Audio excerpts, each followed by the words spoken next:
application of C2C, just like for example, SolarWinds itself, right? It is a legitimate application, but it is actually constantly homing home to an attacker server. So you need visibility. So so when we actually map this, that it totally makes sense, right? In your traditional technology, I would say the traditional way, you could actually probably see there is this process that is running, or this malware application that is running, that is doing C2C, but you never know, you will never know that this problem that you actually seen, the malicious payload itself or the malicious process that is running, is a result of C2C. You will never see that. You will know that it is malicious, but you probably will not know that this is the result of C2C. Okay, so the intelligence of the platform is extremely important. That is why I say that when analysts use our solution, they become so effective, they become so fast in actually identifying threats that they can actually spend more time on other things. All right.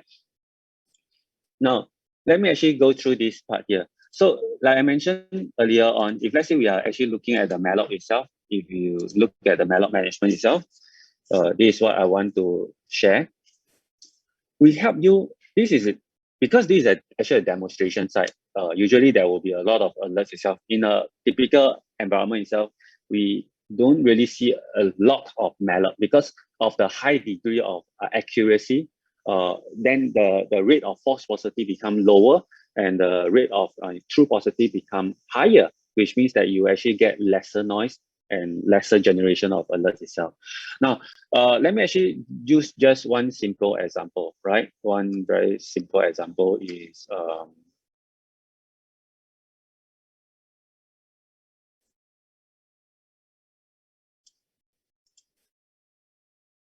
okay, let us actually look at this simple example. This is Excel, right? In the analyst world, right, what is Excel means, right? Again, if you look at this, I'm not telling you the malware. I'm not telling you the whatever file this is, right? And just purely alerting you. I'm telling you that this is actually a process that was actually being triggered by Excel. And I tell you the description that it is a malicious use of domain generation algorithm. Now, because of my AI hunting itself, what happened here is that not only when it happens on one single PC, we are actually trying to hunt down that tens of thousands of PC, whether who also have that same situation or same infection. Now look at it this way. In in the past, when we talk about alert-centric reporting, you probably, if you look at this alert itself, you probably get 5 alerts because 5 different machines, right? Same problem, you'll get 5 alerts itself. Now, because we actually help you to do the CMC, again, remember this word, cross-machine correlation is the engine that we actually help you to correlate every single information using artificial intelligence. Now, that is why we are able to get this information so fast and so quickly. Again, you are asking me, Eng, what do you mean by fast? Is it the reports and the information is near real time. Now, if you look at this, right, we kind of give you a very high level overview. What this is happening. This is actually obviously an Excel. There's actually suspicious process. You'll be able to see what is the root cause. It is the malicious use of domain generation algorithm. Now, if you look at signature-based technology itself, you will never ever get this kind of context. You will never ever, you will say that, okay, probably very high level, they will say that you block the Excel because of some malicious macros or whatever. That's the end of the story. But in Cybereason, what we actually tell, we identify exactly what the problem is doing within our environment, and this was a cause of a malicious use of domain generation algorithm. And by means, if there is cases where you have outbound connections itself, there will be many outbound connections itself. Now, let me share with you. I have seen the technology itself when they reflect the EDR piece or that behavior piece, right? They give the customers all the outbound or inbound connection. They didn't manage to help the customers to identify what is the connection that is malicious. I mean, this is a PC, this is a device, this is a Windows operating system. Obviously, when I go to YouTube, I go to whatever social media, or I go for my research or my work itself, there are so many connections out there, right? You give me that information, good, but can you actually help me to cipher out which are the connections that is malicious? That's the thing here that Cybereason do for you. We help you to cipher out what are the potential risks of the domain that is actually being connected to is malicious. And we actually provide you that if let's say there's a CNC a kind of behavior itself, we will actually flag it out. Now again, we also see what are the 5 affected machines and what are the 5 affected users. The users is important. Why? The users will actually give you a telltale sign. If the users, now let me actually just click on the users. Now you can see that this is actually Rick, Robert, William, Amy, all these users that is actually being used, the user account that is actually being used for this exploitation. If we have done a lot of investigation before, the last thing that we want to see here is that a administrator account, administrator user right account is being used on a particular PC, which means you have a bigger problem. The bigger problem is that your administrator account might have already been compromised. But in this case, what we are actually looking at, and my judgment is that it is a compromise based on a PC itself. The attackers has yet to reach your crown jewel, has yet to reach your Active Directory, has yet to actually do lateral movement to a point where they actually get hold of your administrator and use the administrator account to actually trigger all these problems within the environment. So this is actually how I actually do it, right? And I want to share users are actually important as well. It's one area that is important, and therefore it is also reflected here. Machines, no need to say. It is important because you need to actually identify which are the machines that have infection, right? Now, second part here, as I go into the timeline of event, this is what our customers love about, right? They like to actually use this. Now, whenever, when we actually do investigation from a cybersecurity world itself, we always want to have a solution. There is always a dream that is there a solution that a product is able to help me piece out the timeline of event very neatly.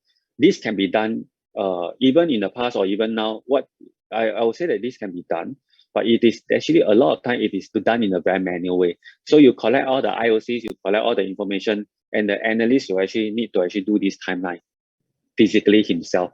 He will need to draw this thing himself and piece it up. Otherwise, it will be at the back of his brain to process this information. Now, this timeline event never ends. That is the beautiful part of this. Whenever there's a even if you solve it now and it comes back a year later or 2 years later, that information just continue to add on to this timeline. Okay, so you know that from a timeline perspective, you might even go back in time to say that, hey, this is actually 1 year ago that happens. Now this new year itself, I still see this problem happening. Then it could be 2 things. Probably my configuration or something that has went wrong, right? That has went wrong.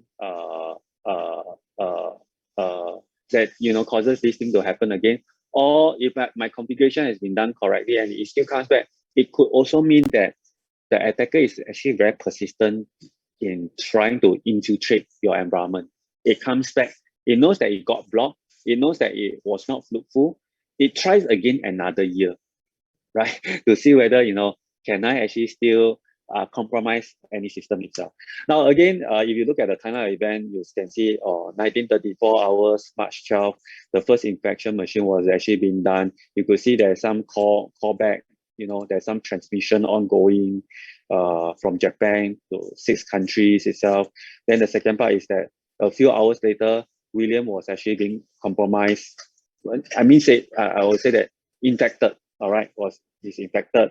And then 5 days later, another machine was getting infected, so on and so forth. And then until now, a year has passed, I have not seen the problem happening again.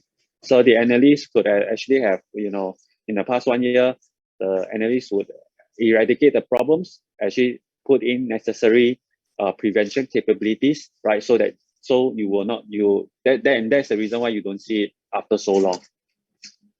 And yeah, you also will give you a clear indication that what you have actually enforced has been correctly put in place.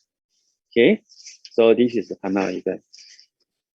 Now, again, how do we actually do it effectively? I always like to talk about effectiveness, because in this era, when we talk about doing cybersecurity, dealing with things, not only efficacy is important, you have to be fast. We have to act fast. We have to determine fast. So how do we do it fast?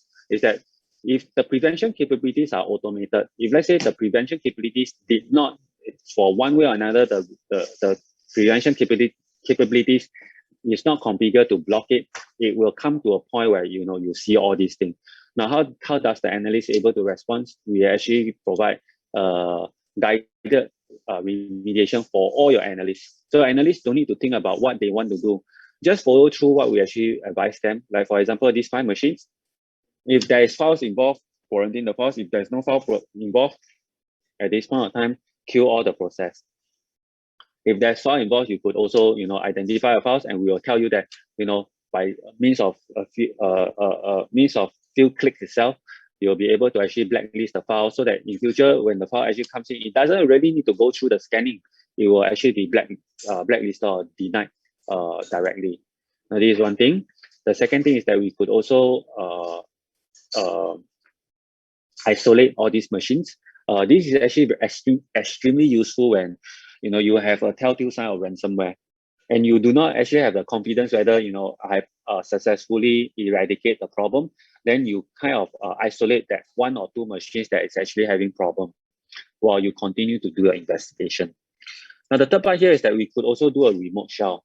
Okay, what does remote shell actually does is that it helps you to actually remotely go into the system itself to retrieve more information.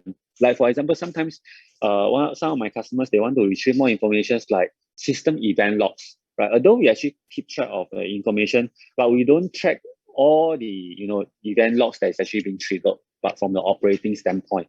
So we might be able to actually do a remote shell and gather more information from that particular PC for further investigation.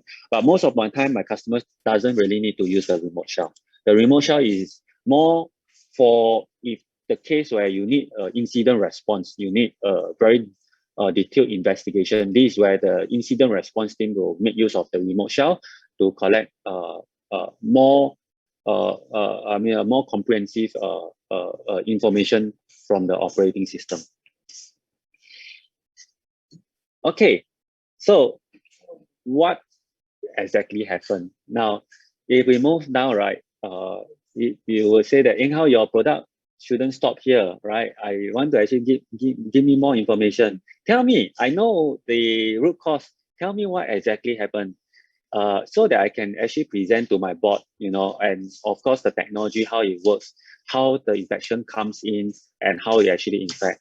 Now, this is the next part that I'm going through with you, is that every time when there's problems, we actually look at process. Correct? All applications runs on process, so on and so forth itself, and there will be modules going inside. There will be memory kind of exploitation, so on and so forth. And let me actually do, if we were actually interested in, looking at more information, this is the part where we can actually select investigation. Now, from an investigation point of view itself, when we click here, it brings us to a page where, we can actually identify what exactly the problem is. Now, you could see here, from investigation, whenever we talk about investigation, we always look at 3 parts, 3 things: before, during, after. These are the 3 important things. Again, before, during, and after. Because if we know before, during, and after, then we kind of piece up everything. Now, in this case, in all the way how we actually investigate, the before we coin as parent process. During is the thing that we trigger. In this case, is the Excel. Excel is the process that is actually being triggered during the process, during the what is happening. The children is the aftermath. What happens after the Excel, which is the children process. So we get this idea, right? Because later when I go into the details, you will kind of actually have a better understanding how we actually navigate things, how we actually move things. The concept is important. Parent, and then that process, and then the children. Now the parents will actually indicate how this thing happen. So if I look at the parent process, I would probably know that this is actually an outlook. So highly likely, right? Even though we know that it's an Excel, this Excel derived from not within the operating system itself, but derived from an email, because before how this Excel was being executed, it was through a Outlook. Now, so again, when we look at the during process, what happens here? You know, Excel is a process, right? Files are the important things. The files are is the part that is actually conducting malicious activity. Now, every single device there is many Excel file. It could actually open a lot of Excel processor and so forth, but it is the file that is actually malicious. Now, as I mentioned earlier on, I have seen products out there that tells you the list of Excel documents without helping you to identify exactly which file is the one that is actually having the problem. Now, in Cybereason, you can see here, we actually show you really, I mean, because when we collect information, we collect all, right? So we collect all that is actually related to Excel process, but we also help you to highlight. You see this red dot here, we also help you to highlight. These are the red dots. These are the files that is actually having the problem. The file name, this is exactly a file name. If you want to know where these files are, later I'll show you. Then again, which are the problems? We also call it, so this is a joke, we always call it that the problem is always the children. Problem children, problematic children. So it's true. I mean, in the cybersecurity world is something that we always say. The children, usually it's the children that is actually having the issue that results in the whole thing that actually gets triggered. Now the problem child in this case is the rest of 32. As you can see, all this actually is denoted in red. So rest of 32 was actually the problem in all this situation here. The Excel was the during, the aftermath, the rest of 32 is the problem. Now, what is the problem? Then we will start to actually ask ourselves, what exactly is the problem? Now, like what I mentioned earlier on, before I move into that part, right? If you were to actually look at the Excel spreadsheet itself, and you want to actually know exactly what these files are, where these files actually reside, I could actually point it to you directly. So if you are interested in the Excel file, like I mentioned, you can actually select all the 3 files itself. Not only one file by one file, you can select 10 files and you want to look at it together, it is also can. But we can tell you that, you know, this is actually residing in the C drive, local machines, the content outlook, everything, and it is a recruitment plan, Excel SM. Okay, again, this is actually another one. This is actually another one. Now, although the file name, right, looks the same. Now, team here, right, look at it this way. This is actually investigation point of view. We will kind of always feel that this is the same file, right? We assume that this is the same file because it's the same file name. But look at here, the signature, the hash is different. All right, it's different. So which means that the attacker is very smart. He put in the same file name, but every single Excel spreadsheet, every spreadsheet, the content that is actually inside is different. That's why the hash value changes. There's a different in hash value. This one we all know, right? Unless it's the same file that is duplicated, you will definitely have the same hash. But this file doesn't have the same hash value. Now again, I would like to actually put in one thing very clearly. If you look at this, if you start to think about it, you know the technology is very powerful. Why? Because it is different hash, different machines itself. But the technology is able, the AI, the analytics part is able to actually tell you that, you know, although these are all different hash, but this is the same indication of how this malware operate in this operating system. That's why I help you to group everything together, right? So this is the extremely powerful part. In some cases where hash value change, some technologies will actually present it as a different alert because the hash change, right? It's a different file. So I create 3 alerts, but in this case, all still fall under a single alert, even though the files are different. So this is actually very important that I want to share with you. Okay, this is what I observe. Now, coming back, right? Okay, to the main screen. So we actually investigated the recruitment plan. All right, we know where this all is. Now, the next part here is that we want to understand what is the problem children. What these children are actually doing that causes that problem itself. As I mentioned, if you want to look at it from an individual perspective, you can actually view one selected. If you are short of time, you see, since this is the together, right? This is the same malloc. I want to look at it together, right? I will just select all, and then I'll view five selected all together at one shot. So you don't need to actually look at it one by one. Again, this is a saving time feature to let you actually be very effective.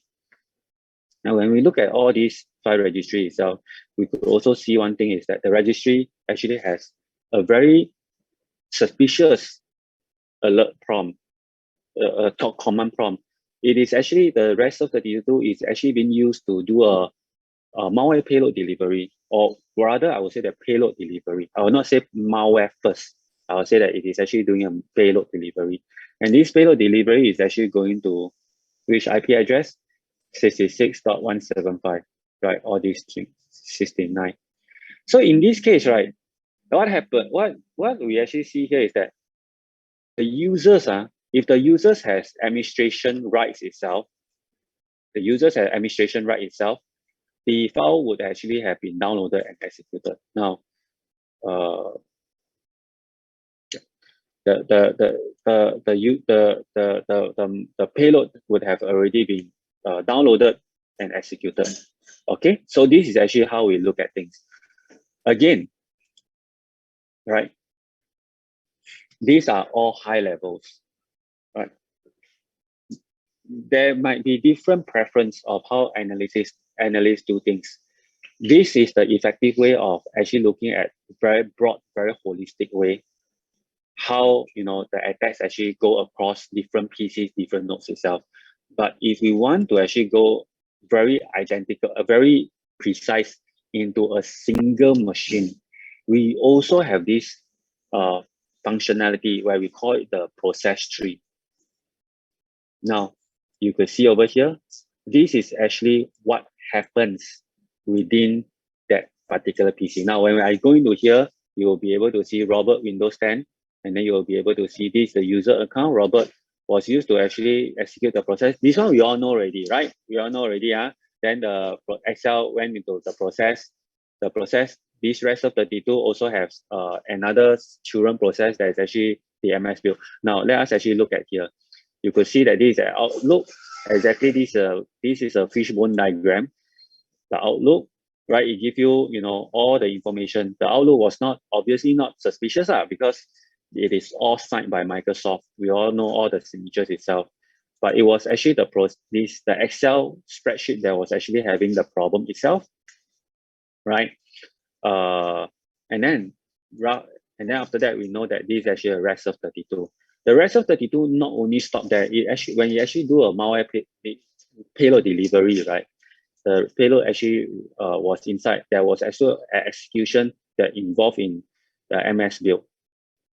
All right, which is things related to .NET execution. Now, again, when this happens, we also see cases. We also see evidence that there was actually injected shellcode, right? And we actually map back to the MITRE attack framework P1055, if you will see. So it actually injected this. The process actually has a shellcode that was actually injection into Firefox. Okay, see all these evidence here. You see all the evidence, right? It actually injected the Firefox. Now the Firefox actually happens, right? So the Firefox actually came out because it injected the Firefox. The Firefox came out.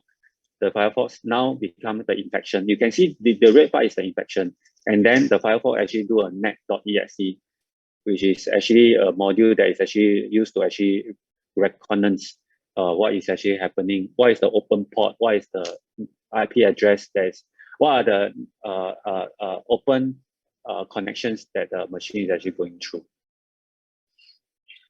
So in this case, right, I've actually showed, I mean, in summary, what I've actually showed you is a few things. Number one, if we go back to Malloc, it gives you a very straightforward answer what is actually happening. The number one thing. Number two, right, we also walk through how a administrator is able to do guided remediation very fast, very effectively.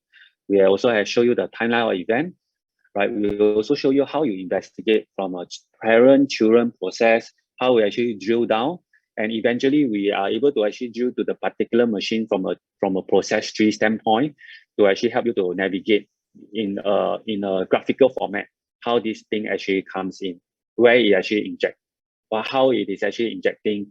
So this is actually an Excel spreadsheet, but eventually the injection, the component that is actually heavily compromised was actually the Firefox itself. So we actually also do that. And the last part here is what I'm sharing with you is also when you want to actually build, or when you want to look at investigation point of view and you want to actually search for things very fast, we can actually come from here, the investigation page itself. I'm going to clear this investigation. And also, when I do this investigation, please take note. I just need you all to take note two things. Now, did I use very complex syntax to do my search? Number one. Number two, I also want the team to actually look at the speed of how the result was gotten back. So these are the two things I want you to see when I do this demonstration.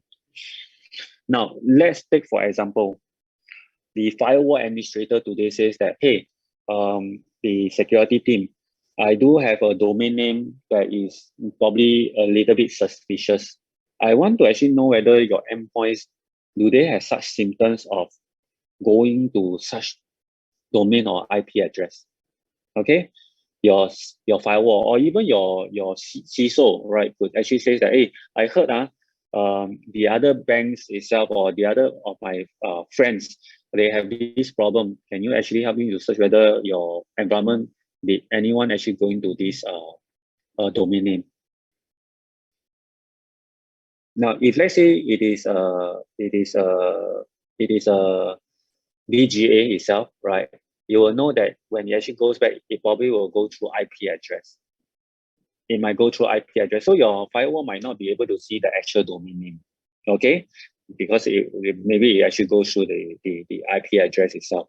So this is the problem. So what happened here is that I would actually say that, okay, if let's say this is a domain name, I want to actually make sure that it is, the results come from the endpoint itself. I'll say that, okay, now, if this is the domain that is of interest, I will actually do a RC test and I'll get the results. So again, very fast, the answer come back. So it tells me that in the environment itself, on the records that I've seen such domain name that is actually being used. Now, this information is not enough. You already know, you already help to answer that question. Yes, I see that. But you also know that the other party that requested for this information will ask for more, will start to ask, hey, is there any connection that is going through? What are the machines that is actually being targeted? Could you actually provide more contextual information? And the answer is yes, and it is very easy. So this, again, I will actually say that, okay, so this is the RC test. What IP address is it resolving to? So you could see that this RC test is actually resolving to 66, 69, 66, and one of it is actually 38. The next question that you will ask, okay, so it resolves to this IP address, and I know that the domain, the machines will be actually connecting via this IP address. It might not be actually connecting to this domain because domain could actually have reputation base. It might actually be using IP address. So did it actually connect? So I will say that, okay, now my next question is that I want to see whether is there a true establishment of the connection. I'll get results. And this comes back. Now I filter my filtering is not based on domain name anymore, because I know that this domain actually resolved to this particular IP. So when I do a search itself, I will see whether the bytes received and the bytes transmitted based on this IP address. It's not based on the PC, what the total bandwidth or whatsoever. Based on this particular IP address that this machine is going to, what is the bytes received and transmitted. So you could see in very high, you can see here, a lot are actually having the successful connection, because if let's say the bytes transmitted and there's 0 received, it means that it's trying to go out, but there's nothing come back. Okay. So again, when we actually talk about this, right, the bytes transmitted is it didn't even get the correct establishment. So there's 0 bytes transmitted, there's 0 bytes received. So you could see over here 185 and the 38 IP address is something that is inactive.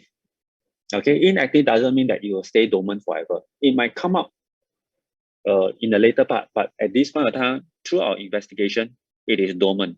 Nothing is, so you can actually rest assured that 38 is something that you need not concerned of.